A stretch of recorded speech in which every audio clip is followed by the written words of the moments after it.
Time ஆயிடுச்சு இல்ல அவருக்கு பசி எடுத்துச்சு.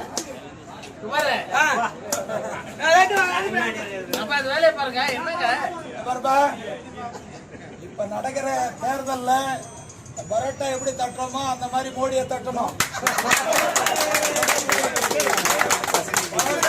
பிச்சு போடுறோமோ இந்த மாதிரி போடணும். பரோட்டா பிச்சு போடுற மாதிரி மோடியை பிச்சு போட்டுடணும். பரோட்டா பிச்சு போடுற மாதிரி பிச்சு போடணும். பரோட்டா அடிக்கிற மாதிரிங்க, பரோட்டா தட்டுற மாதிரி பிச்சு போடணும். பரோட்டா பிச்சு போடுற மாதிரி மோடியை அங்கம் அங்கமா பிச்சு போடணும் அவங்க கட்சியை.